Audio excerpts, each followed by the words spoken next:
ठीक है ना। अगला टॉपिक क्या है हमारे, क्रिस्टल फील्ड थ्योरी। तो हमने वैलेंस बॉन्ड थ्योरी पढ़ी थी, फिर उसके कुछ लिमिटेशंस भी मैंने आपको बताए थे। मैंने आपको ये नहीं, उसमें लिमिटेशंस में हमने पढ़ा था कि वीबीटी ये नहीं बताती है कि कभी इनर ऑर्बिटल कॉम्प्लेक्स क्यों बनते हैं, कभी आउटर ऑर्बिटल कॉम्प्लेक्स क्यों बनते हैं। सिमिलरली वो कलर के बारे में भी नहीं बताती है, लेकिन सीएफटी क्या करेगी, आपको ये बताएगी कि कभी इनर ऑर्बिटल कॉम्प्लेक्स क्यों बन रहे हैं, कभी आउटर ऑर्बिटल कॉम्प्लेक्स क्यों बन रहे हैं। ठीक है ना। और बहुत इंपॉर्टेंट थ्योरी है, इजी है, कुछ है नहीं इसके अंदर, लेकिन थोड़ी लेंथी है। देखो, क्रिस्टल फील्ड थ्योरी, ठीक है ना। जो सीएफटी थी वो एक बार कंसिडर करती थी कि द बॉन्डिंग बिटवीन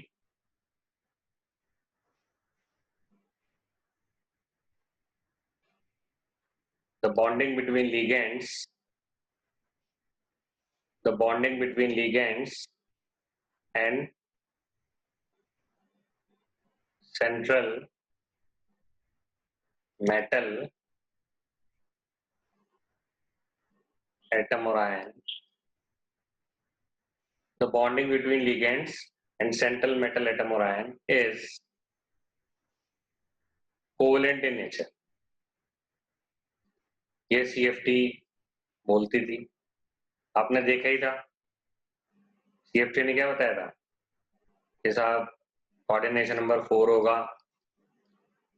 तो इस प्रकार की ओवरलैपिंग होगी, sp3 या dsp2 होगी, नहीं होगी, इस टाइप की ओवरलैपिंग होगी। तो ओवरलैपिंग का मतलब कोवेलेंट बॉन्ड बन रहे हैं आपके, और जो सेंट्रल मेटल एटम और आयन है वो क्या कर रहा है, लिगेंड से इलेक्ट्रॉन पेयर ले रहा है इन ऑर्बिटल्स के अंदर, इन हाइब्रिड ऑर्बिटल्स के अंदर। तो सीएफटी तो क्या बोलती थी कि जो लिगेंड और सेंट्रल मेटल एटम और आयन है उसके बीच जो बॉन्डिंग है वो कोवेलेंट नेचर की होती है। बट सीएफटी जो है, सॉरी वीबीटी है ये, तो वीबीटी क्या बोलती थी कि तो लिगेंड और सेंट्रल मेटल एटम और आयन है उनके बीच जो बॉन्डिंग होगी वो कोवेलेंट नेचर की होगी। ऑर्बिटल्स की ओवरलैपिंग होगी, कोवेलेंट ऑर्बिटल्स की ओवरलैपिंग से फिर क्या बनेंगे, कोवेलेंट बॉन्ड बनेंगे। पहले तो क्या होगा, हाइब्रिडेशन होगा, अंदर के या बाहर के एस पी डी काम में आएंगे, हाइब्रिडेशन होगा, और जो नए ऑर्बिटल्स बनेंगे तो नए ऑर्बिटल्स क्या करेंगे, फिर लिगेंड से क्या करेंगे, क्या करेंगे, लिगेंड से इलेक्ट्रॉन पेयर लेंगे ओवरलैपिंग करके और कोऑर्डिनेट कोवेलेंट बॉन्ड बना लेंगे। लेकिन जो आपके सीएफटी है वो ये बोलती है कि जो इंट्रैक्शन होता है, क्या बोलती है, interaction between central metal atom और आयन एंड ligands,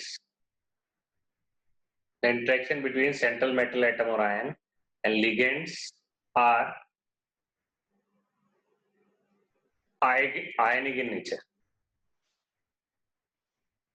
अब आप बोलोगे सर ये कैसे पॉसिबल है, यहाँ तो कोऑर्डिनेट कोवेलेंट बॉन्ड बन रहा है, वो आयनिक नेचर का इंटरेक्शन कैसे हो गया। तो वो मैं आपको बताता हूँ। जैसे सेंट्रल मेटल एटम और आयन है,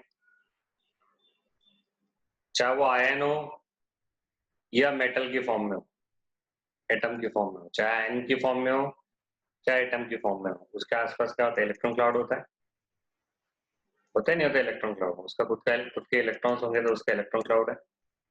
या आयन की फॉर्म में तो भी क्या है, यहाँ इसका इलेक्ट्रॉन क्लाउड है। ठीक है। दूसरी चीज जो लिगेंड होता है वो भी तो क्या है, या तो नेगेटिवली चार्ज है, या नेगेटिवली चार्ज है तो भी नेगेटिव तो चार्ज है इसके ऊपर, तो इस नेगेटिव और इस नेगेटिव के बीच क्या होगा, इंट्रैक्शन होगा नहीं होगा, और वो इंट्रैक्शन क्या होगा, आयनिक नेचर का ही तो होगा। या अगर पॉजिटिवली चार्ज मतलब अगर न्यूट्रल है, सपोज न्यूट्रल है, न्यूट्रल है तो भी उसमें क्या है, पॉजिटिव नेगेटिव चार्ज तो है ही, तभी तो न्यूट्रल है ना।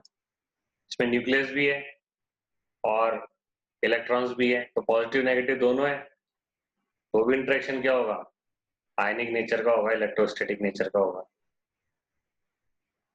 ठीक है ना, इलेक्ट्रोस्टैटिक नेचर का होगा। या अगर पॉजिटिवली चार्ज है कोई लिगेंड, जैसे हाइड्रोजीनियम आयन था, हमने पढ़ा था,